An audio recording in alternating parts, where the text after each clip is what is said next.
കഴിഞ്ഞ ദിവസം ഞാൻ 1-2 ഐറ്റംസ് ഫ്ലിപ്കാർട്ടിൽ ഓർഡർ ചെയ്തിട്ടുണ്ടായിരുന്നു. അപ്പോൾ ഒരുമിച്ച് കാണിക്കാമെന്ന് പറഞ്ഞിരുന്നതാണ്. ആദ്യത്തെ ഐറ്റം എന്ന് പറയുന്നത് മോനൊരു ചെയറാണ് മേടിച്ചത്. ചെയർ വിത്ത് ട്രേ ആയിട്ട് വരുന്ന ഒരു സെറ്റ്, ഇതുപോലെ വരുന്ന ഒരു ട്രേ. അപ്പോൾ വെറുതെ ഫ്ലിപ്കാർട്ടിൽ നോക്കിയപ്പോഴത്തേക്ക് ഇങ്ങനെ കണ്ടപ്പോൾ കളറും ആ ഒരു ഡിസൈനൊക്കെ ഇഷ്ടപ്പെട്ടു.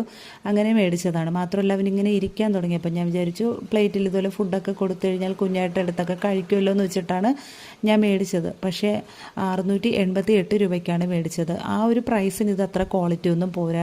അപ്പോൾ എനിക്ക് തോന്നി, പിന്നെ ഞാൻ റിട്ടേൺ ചെയ്തില്ല. പക്ഷേ എനിക്ക് തോന്നിയത് എന്താണെന്ന് വെച്ചാൽ പുറത്ത് നമ്മൾ അല്ലാത്ത ഷോപ്പിലൊക്കെ മേടിക്കണ ഈ ഒരു പ്രൈസിന് കുറച്ചും കൂടെ നല്ല കട്ടിയുള്ളത് കിട്ടിയെന്ന് തോന്നിപ്പോയി. അത്രയും കട്ടി കുറവായിരുന്നു. മാത്രമല്ല മോളിരുന്നപ്പോഴത്തേക്ക് ഇത് ബാക്കിലോട്ടൊക്കെ ഇങ്ങനെ ചരിയുന്നുണ്ടായിരുന്നു. അതുമാത്രമല്ല ഇതിൻ്റെ ഒരു പോരായ്മ എന്താണെന്ന് വെച്ച് കഴിഞ്ഞാൽ ഈ ഒരു ട്രേ വന്നിട്ട് കറക്റ്റായിട്ട് അതിൽ ഫിറ്റ് ആവുന്നില്ല.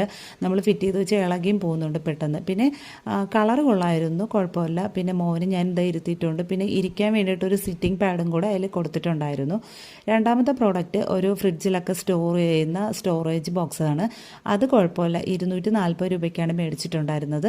അത്യാവശ്യം നല്ല വലിപ്പവും നീളമൊക്കെ ഉണ്ടായിരുന്നു, കുഴപ്പമില്ല, നല്ല ബോക്സ് തന്നെയാണ്.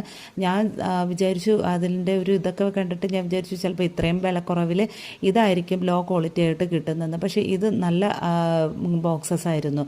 പിന്നെ ഇതുപോലെ ഇങ്ങനെ അറകളായിട്ട് വരുന്ന ചെറിയൊരു ഷീറ്റ് പോലത്തെ ഇതൊക്കെ അതിനകത്ത് കൊടുത്തിട്ടുണ്ട്, വെജിറ്റബിൾസിൽ നിന്ന് വെള്ളം വാർന്ന് അടിയിലോട്ട് നിൽക്കുന്നതിന് വേണ്ടിയിട്ട്.